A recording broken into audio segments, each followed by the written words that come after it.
আজকের আলোচনার বিষয় parenting, how to rare up the children. কেমন করে ছেলে মেয়ে মানুষ করতে হয় জানার দরকার আছে না? ছেলে মেয়ের বাপ হয়েছেন কে কে দেখি? এই পোলাপাইনরে হাত তুলিস না আবার। আপনারা হয়েছেন? মাশাআল্লাহ, হাত নামান। ছেলে মেয়ে আল্লাহর দেয়া নেয়ামত, তাই না? দুনিয়ার সৌন্দর্য, জিনাতুল হায়াতিদ দুনিয়া।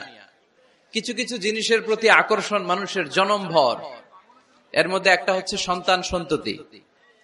আল্লাহ সূরা আলে ইমরানের 14 নম্বর আয়াতে বলেছেন, যুয়িনা লিন-নাসি হুব্বুশ শাহাওয়াতি মিনান নিসা ওয়াল বানিন ওয়াল কানাতিরিল মুকানতারাতি মিনাজ যাহাবি ওয়াল ফিদ্দাহ ওয়াল খাইলিল মুসাওয়ামাতি ওয়াল আনআমি ওয়াল হারস যালিকা মাতাউল হায়াতিদ দুনিয়া ওয়াল্লাহু ইনদাহু হুসনুল মাআব।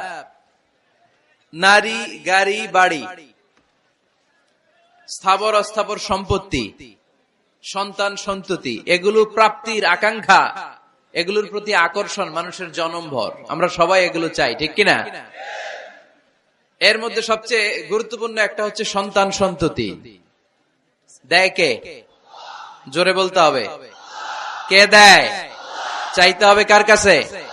নাকি মাজারে, নাকি দরগায়? একজন সন্তান দিতে পারে, চিল্লায় বলতে হবে তিনি কে? অনেকে বলে মাজারে মানত না করলে নাকি সন্তান পাওয়া যায় না। এটা কি রে ভাই? মাজারে যদি মানত করা না হয় তাহলে নাকি সন্তান পাওয়া যায় না। এগুলো এসে ডিস্টার্ব করে খুব।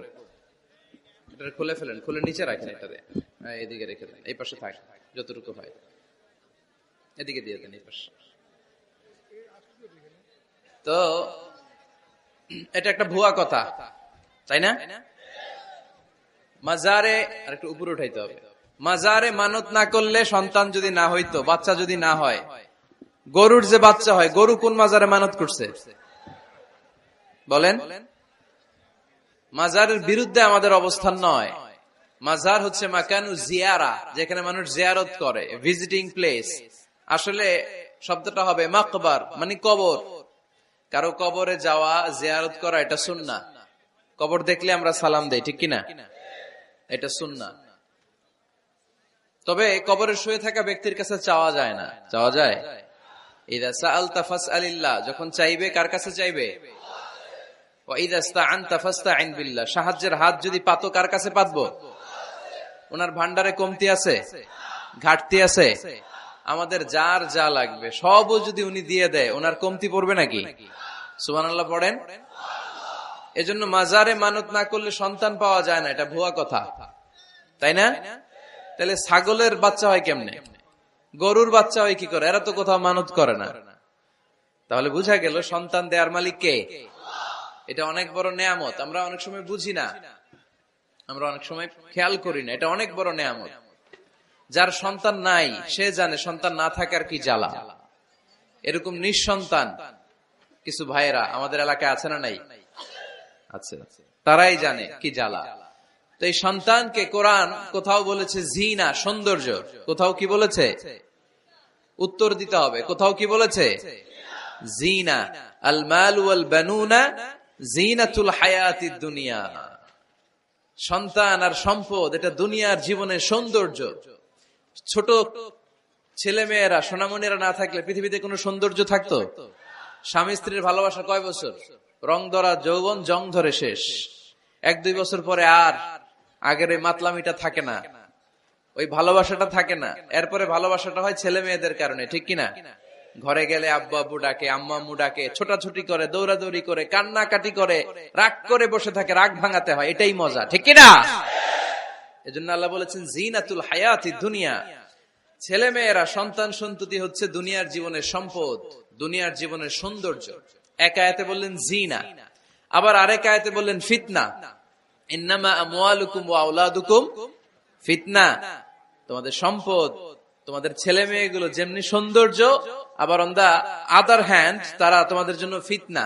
কারণ এই সন্তানের মুখে খাবার তুলে দেওয়ার জন্য অনেক বাবা হারাম পন্থায় উপার্জন করে, এরকম আছে না নাই? তাহলে ওই সন্তান শুধু জিনা না, ওই সন্তান ফিতনা। এই সন্তানের কারণে বাবা দুনিয়ায় ফিতনায় পড়ে গিয়েছে, ফিতনায় জড়িয়েছে। আবার আরেক আয়াতে আল্লাহ বললেন আদুওয়া, কখনো কখনো সন্তান সন্ততি এগুলো হয়ে যায় শত্রু, বাবা মায়ের জন্য শত্রু। অনেক বাবা আছে ছেলের জন্য জাহান্নামে যাবে, আছে না নাই? অনেক ছেলে আছে বাবার জন্য জাহান্নামে যাবে। কিয়ামতের দিন বাবা ছেলেরে পরিচয় দিবে না, ছেলে বাবারে পরিচয় দিবে না, একে অপরের শত্রু হয়ে যাবে, ঠিক কিনা? কারণ দিনটা বড্ড ভয়ঙ্কর, কেউ কাউরে চিনবে না। সেদিন হবে 50,000 বছরের সমান একটা দিন, সবার মুখে একটাই চিৎকার, ইয়া নাফসি ইয়া নাফসি। আকাশের জলজলে সূর্যটা অনেক দূরে, তারপরেও তাকাতে কত সমস্যা হয়, অনেকেই ভাবে আছেন। সেই সূর্যটা, তেজদীপ্ত সূর্যটা কিয়ামতের মাঠে মাথার একেবারে কাছাকাছি চলে আসবে। সূর্যের প্রচন্ড তাপে মাথার মগজগুলো গলে গলে নাকের ছিদ্র আর কানের ছিদ্র দিয়ে বেয়ে বেয়ে পড়বে। হুফাতান উরাতান মুশাতান গুরলা, পায়ে দেওয়ার মতো কারো জুতা থাকবে না।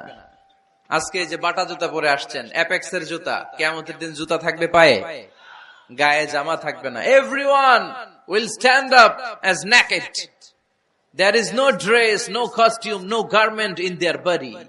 দেহে কোনো পোশাক নাই, পেটে খাবার নাই, পায়ে জুতা নাই, সূর্যটা মাথার কাছে, তৃষ্ণায় জিহ্বাটা বের হয়ে নাভি পর্যন্ত ঝুলতে থাকবে। সবাই বলবে আল্লাহ আমারে বাঁচাও, আমারে বাঁচাও। ওই দিন বাবা ছেলেরে চিনবে না, ছেলে বাবারে চিনবে না। অনেক বাবা ছেলের কারণে জাহান্নামী হবে, অনেক ছেলে বাবার কারণে জাহান্নামী হবে। তাহলে তখন বাবা ছেলের শত্রু হয়ে যাবে, ঠিক কিনা? তাহলে কোরআন সাধারণত বলল কিছু কিছু জিনিসের প্রতি মানুষের আকাঙ্ক্ষা জনমভর, এর মধ্যে অন্যতম হলো সন্তান সন্ততি। এই সন্তান কখনো হয়ে যায় জিনা মানে সৌন্দর্য, আবার এই সন্তান কখনো হয়ে যায় ফিতনা মানে পরীক্ষা, আবার এই সন্তান কখনো হয়ে যায় আদুয়া মানে শত্রু, ঠিক কিনা? আমাদের সন্তানরা যেন আমাদের জন্য পরীক্ষাও না হয়, শত্রুও না হয়। আমাদের সন্তান যেন আমাদের চক্ষু শীতলের কারণ হয়, ঠিক কিনা? এজন্য আল্লাহ মুমিনদেরকে শিখিয়ে দিয়েছে, দোয়া করো, আল্লাহর কাছে চাও যে আল্লাহ আমাকে এমন সন্তান দেন, আমাকে এমন স্ত্রী দেন যাদের দিকে তাকালে আমার চোখ জুড়িয়ে যাবে। আল্লাহ বললেন তোমরা আমার কাছে চাও, আর পর রব্বানা হাব লানা মিন আজওয়াজিনা ওয়া যুররিয়াতিনা কুররাতা আ'য়ুন ওয়াজআলনা লিল মুত্তাকিনা ইমামা। ও আমাদের রব, আমাদেরকে এমন স্ত্রী দান করেন, এমন সন্তান দান করেন যে স্ত্রীদের দিকে তাকালে, যে সন্তানের দিকে তাকালে আমাদের হৃদয়টারে জুড়িয়ে দিবে কে? এরকম স্ত্রী, এরকম সন্তান আমরা চাই কি চাই না? ঘরে ঢুকার পরে স্ত্রীর দিকে তাকালে কলিজা ঠান্ডা হয়ে যায়, সন্তানের দিকে তাকালে হৃদয়টা জুড়িয়ে যায়। এরকম সন্তান আমরা চাই না? কথা বলতে হবে, চাই কি চাই না? এরকম সন্তান কেমন করে আপনারা গঠন করবেন, কেমন করে সন্তানকে মানুষের মতো মানুষ বানাতে হয়, এ নিয়ে কিছু কথা আজকে আমরা শুনবো। মনোযোগ আছে? কষ্ট হচ্ছে না তো? আমি যতক্ষণ আছি ততক্ষণ থাকবেন? কারা কারা?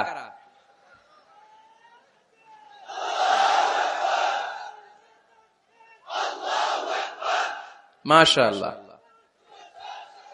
মাশাআল্লাহ। তাহলে থাকেন আমার সাথে, বসেন, কথা বলি কিছু। আসলে এগুলো খুব জরুরি ওয়াজ। কি করে ফ্যামিলি ঠিক করবেন, কি করে দাম্পত্য জীবনটাকে সুখময় করবেন, কি করে সমাজটাকে ভারসাম্যপূর্ণ করবেন, কি করে ছেলে মেয়েদেরকে মানুষের মতো মানুষ করবেন, এগুলো জানার দরকার আছে না নাই? এর কারণ আমি প্রায় বলি, খেয়াল করে শুনেন, খুব জরুরি কথা, এদিক সেদিক তাকানো যাবে না, সময় কম। আমার দিকে তাকান, আমার দিকে তাকান। এই পৃথিবীতে গরুর পেট থেকে যেটা বেরোয় এটা গরু হয়ে যায়, ছাগলের পেট থেকে বেরোলেই ছাগল হয়ে যায়, মুরগির পেট থেকে বেরোলেই মুরগি হয়ে যায়, কিন্তু মানুষের পেট থেকে বেরোলে ওটা মানুষ হয়ে যায় না, ওটা মানুষ করতে হয়, মানুষ বানাতে হয়, ঠিক কিনা? খালি চোখে আপনি যা দেখেন সব কিন্তু মানুষ না, এগুলো জনসংখ্যা। এগুলো কি? বাড়ছে জনসংখ্যা, কমছে মানুষ। ওই জন্য আমরা আমাদের ছেলে মেয়েদেরকে মানুষের মতো মানুষ বানাতে চাই, ইনশাল্লাহ। পড়েন। এখন কিভাবে মানুষের মতো মানুষ বানাবো? অনেক মা বাবা ছেলে মেয়েদেরকে নিয়ে উদ্বিগ্ন, আমাদের কাছে আসে, হুজুর কি করব ছেলেটারে নিয়ে, কোন প্রতিষ্ঠানে দিব, কিভাবে মানুষ করব হুজুর একটু বলে দেন। এরকম উদ্বিগ্ন অভিভাবক আছে না নাই? সব বাবা মাই চায় ছেলে মেয়েদের উজ্জ্বল ভবিষ্যৎ,